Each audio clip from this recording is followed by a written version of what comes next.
Wisconsin Foodie would like to thank the following underwriters.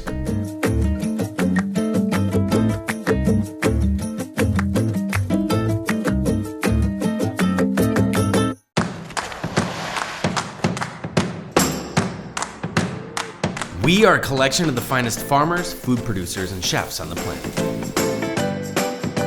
We are a merging of cultures and ideas shaped by this land. We are a gathering of the waters, and together, we shape a new identity to carry us into the future. We are storytellers. We are Wisconsin Foodie.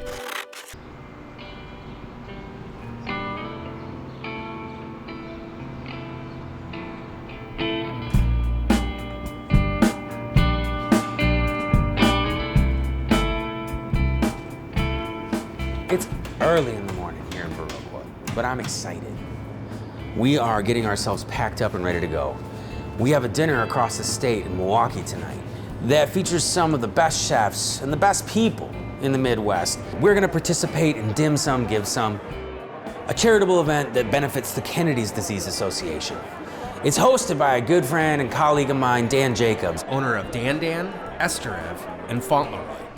We have a couple stops to make along the way and some people to see. Today we're gonna prove that food creates change. So let's get ourselves together and get on the road.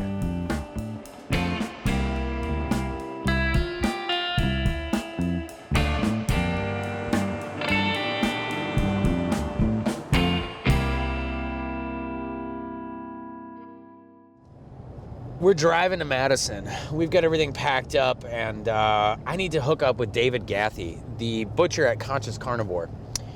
David is one of those guys who's kind of pushing the boundaries of what it means to be a modern butcher. He has been a longtime fan of the cafe, and I've been a longtime fan of him. I'm excited to meet him and pick up this smoked pork loin. Well, I grew up on the north side of Madison, worked at a butcher shop there, went from scooping potato salad to really getting involved with it to moving to Chicago to learn whole animal butchery. Breaking it down, I draw and paint in my spare time, so I figured like this is a form of art for me. We are a whole animal butcher, so if you want a specific cut done a specific way, you give us a couple days, we can definitely do that for you. The philosophy behind the Conscious Carnivore is to support as many local farms who are doing farming properly and the right way. You know, when the steers are out in the field walking, they're utilizing every muscle. That ends up being what equals great quality of meat. If the steers are laying around in confined space, they're not going to be able to do this or develop the flavor of the grass that our farmers feed them.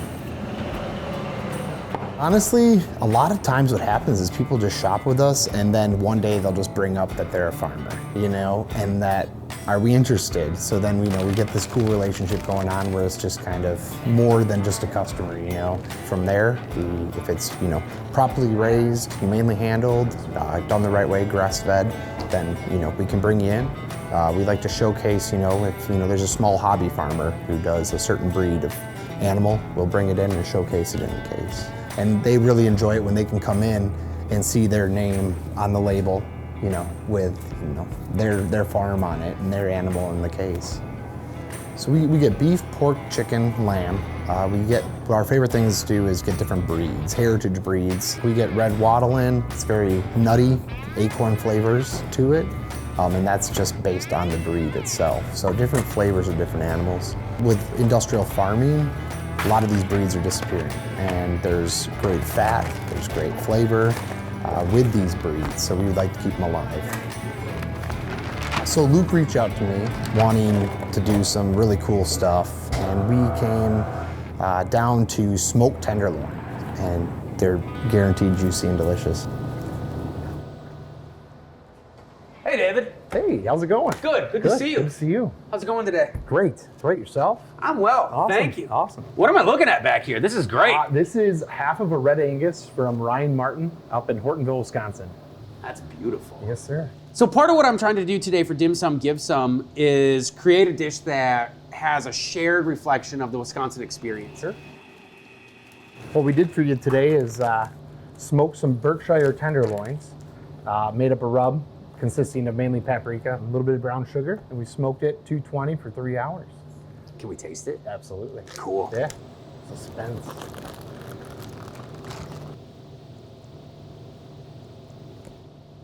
Milwaukee's not gonna know what hit it tonight. Here we go. Yeah, all done with you. Nice little ring on there. Mm-hmm. That's solid. Juicy. Mm-hmm. I love the smoke ring on there, first and foremost. I see that first. Yep. But I love that Hungarian paprika. You know, it's a little bit of bitter, a little bit of sweet. Yep. Very, very trace amounts of spice in there. Yep. But it really balances out with the sweetness of the pork loin. And that rub is sexy. Awesome. Thank you, man. Awesome. I appreciate Absolutely. you. This is great. Appreciate you. Yeah. I can't wait to drop this on Milwaukee. Anytime. We're back on the road to Milwaukee. Before we check in at the event, we're going to meet up with Dan Jacobs at his newest restaurant, Fauntleroy. We're going to find out a little bit more about his cause and the reason that he started Dim Sum Give Some. Go from there over to. Hey. It's so good to see you. Oh, man, it's good to see you, too. It's been so long. Thank you so much for letting me be a part of this event. We're really excited for tonight. Tonight's gonna be a lot of fun. Do you have a minute to sit down? I do. Okay, great. I do. Let's do it. What do you think? This is beautiful. Yeah. I mean it. Like, I don't even kind of know where to begin. The idea behind it was to mimic it after the French mansion the Rolling Stones recorded Exile on Main Street in. But what we, really wanted to accomplish was like a new look at French food, kind of similarly what we did with Dandian and Chinese food. And I think the kids are knocking it out of the park right now with it. I mean, just layering flavors, really kind of getting everything right, starting with a really great product and then just, treating it the right way. So, and really kind of, look at French food in a different way. Why Dim Sum Give Some? Like, you're putting together chefs, colleagues, friends, people that love you for an event. So, one of the things, I'm not a researcher and I'm not a doctor, so I'm not gonna solve this problem. Someone much smarter than me is going to. Actively, what I can do and what we do as chefs really well is raise money. I think across the board, restaurants are some of the most charitable organizations around. Like we tend to, we do events for all sorts of things. And I think when it's one of our own, I think people really kind of come together in a way that's really special.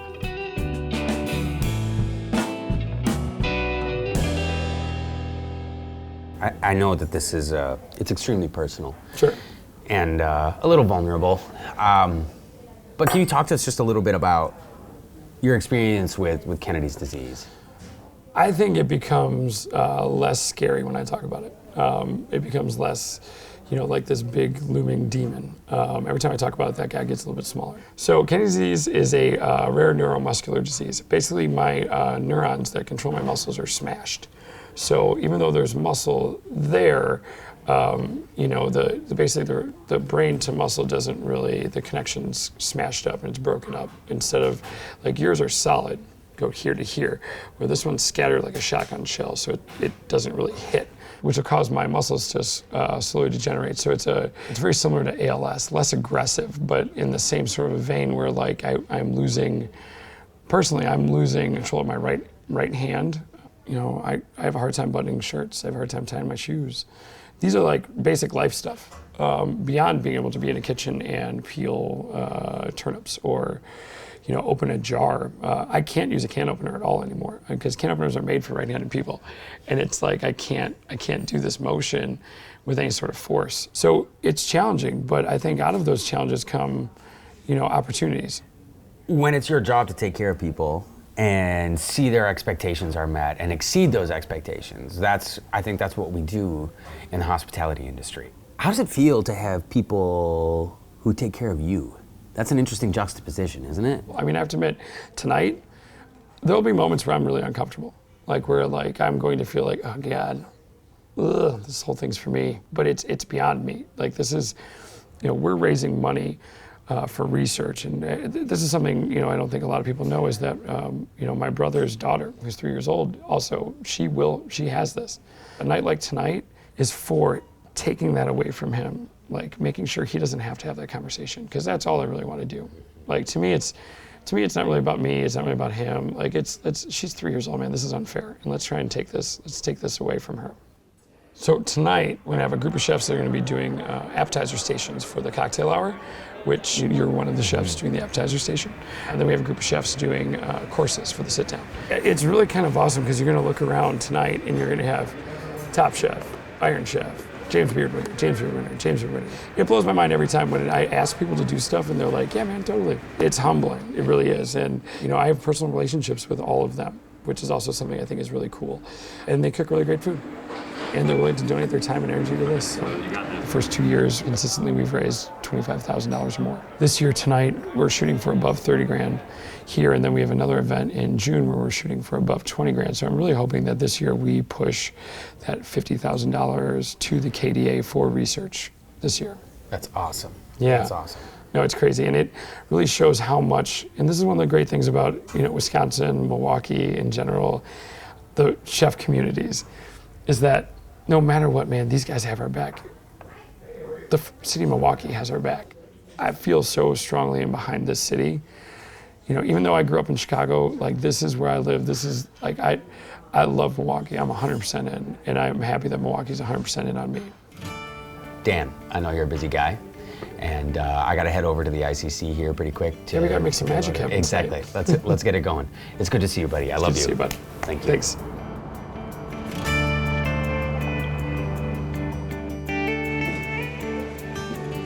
It's 4:15 right now, so I need to make sure that I have these pork loins sliced.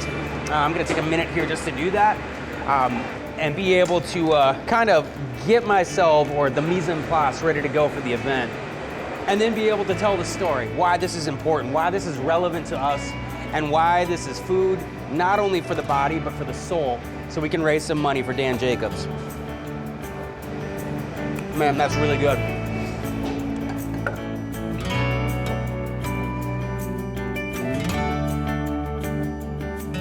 So what we did today, we started actually with a little bit of white pine vinegar in this chutney.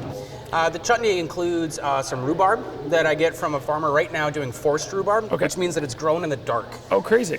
We're gonna put that on top of some smoked pork loin. After this, I've got some Sweetwater maple and a little bit of hot pepper vinegar that I'm gonna throw on here. These are great. These are really beautiful. Oh, you're really beautiful, man. And this is for me. This is for you. I wanted you to taste it. This is beautiful. If it's terrible, you gotta let me know. All right, it's a big one. I think the smoked pork and the rhubarb really kind of just go together in a way that's really, really beautiful. Yeah, there's great freshness to it, and then at the end you got your really great biscuit with that cheese spread to kind of tie everything together. Sweet. It's a good bite. Good. It's a really good bite of food. I'm glad. Thanks for being here. Hey, thanks for having us. I'm honored and thrilled. I would kiss you, but there's so much on my face right now. That sounds great. I'll take it anyway. I love you. Bye.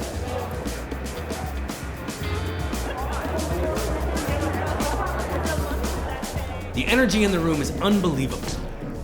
All the chefs, all the diners are there with the same purpose: to eat, to celebrate, and ultimately raise money for hope in finding a cure for Kennedy's disease.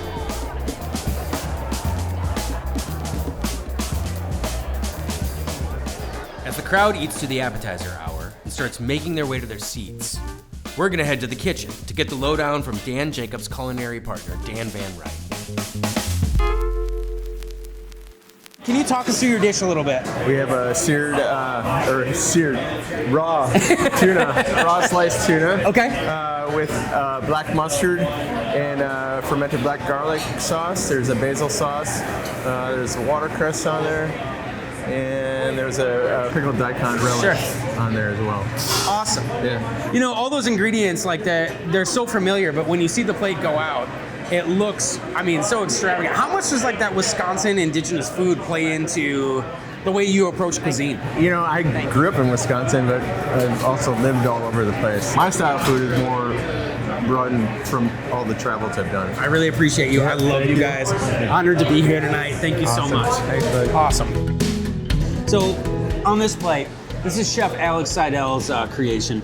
And what we have here is a sunchoke, also known as a Jerusalem artichoke. These are actually a native Wisconsin food. So on this bite, I have the pickled mustard seed, I have the shaved black truffle, the aioli. And this is gonna be an umami bomb. There's that element of earthiness. I love the consistency and crunch of the pickled mustard seed. It's truly a bite of decadence.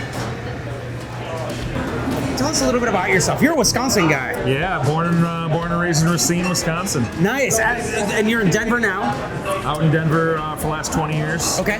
Do you miss it? I do miss it.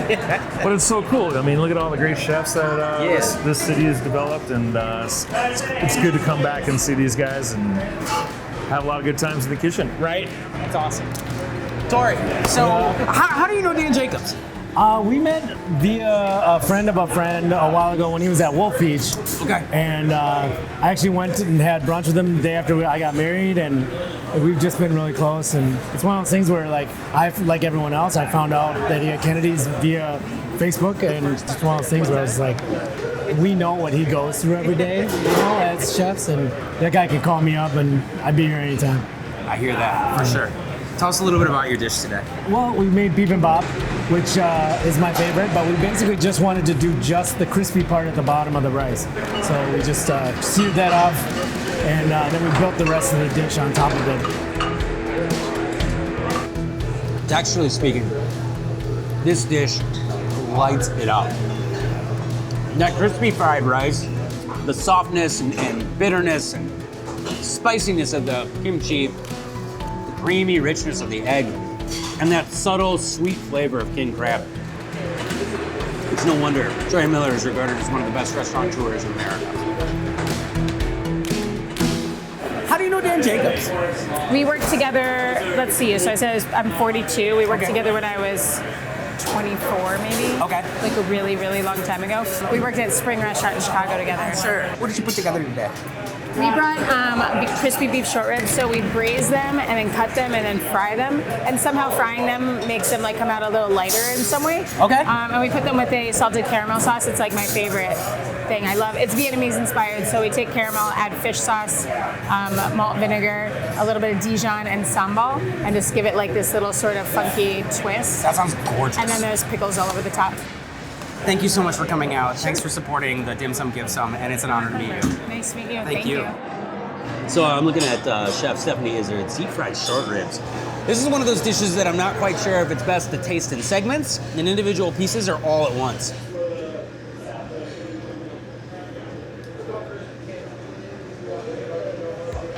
Oh,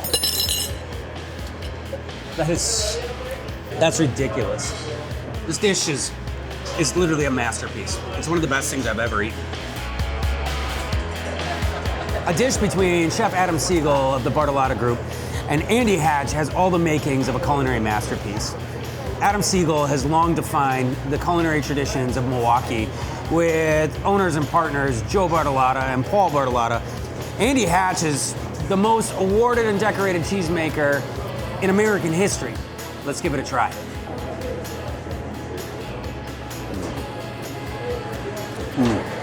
It's light and airy. This thing is perfect. The balance of egg to cheese to cream, it works. And that duxelle is like umami through the roof. The demi-glace adds up not even a subtle undertone of richness. I think that this is gonna be something that legends are made of. So tell us a little bit, like, the motivation for the dish. Well, I love Pleasant Ridge Reserve. It's one of my favorite cheeses on the planet. So I made a flan or a custard with the cheese, I made a sauce with the cheese, and then we made a little tuile with the cheese. So I thought giving it different flavors of the cheese with using the single cheese, and it worked out great. Your custard was great. Thank you so much. It was beautiful. I know I'm biased, but it was a great dish. Thank you. Yeah, very proud of you.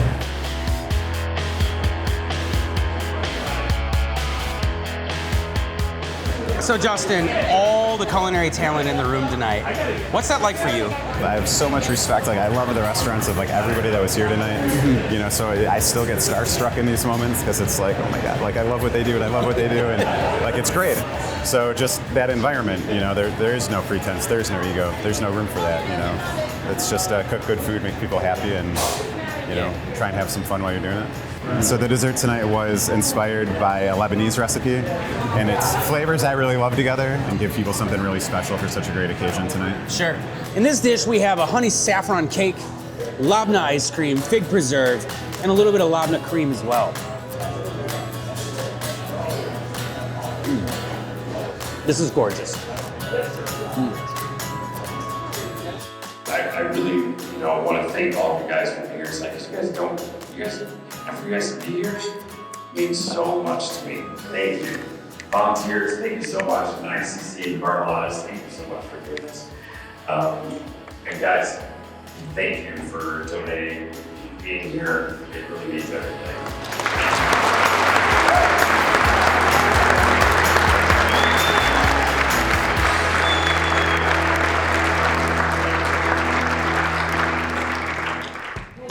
What are we talking about? So we're gonna wrap this up. Okay. I know these people are my friends. Like there's a reason. Like they're as good as I am to them, and it's awesome to see everybody get together like this. Yeah, that's awesome. Dan, I love you. Thank you so much for asking me to be a part of this, and it's truly an honor to be able to come here tonight, participate in this. Thanks, man. Of course. Love you so much. Zahm out.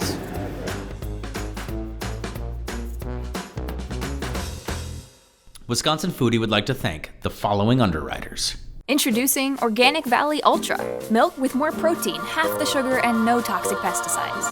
Let's be honest, none of that healthy stuff really matters unless our kids will drink it.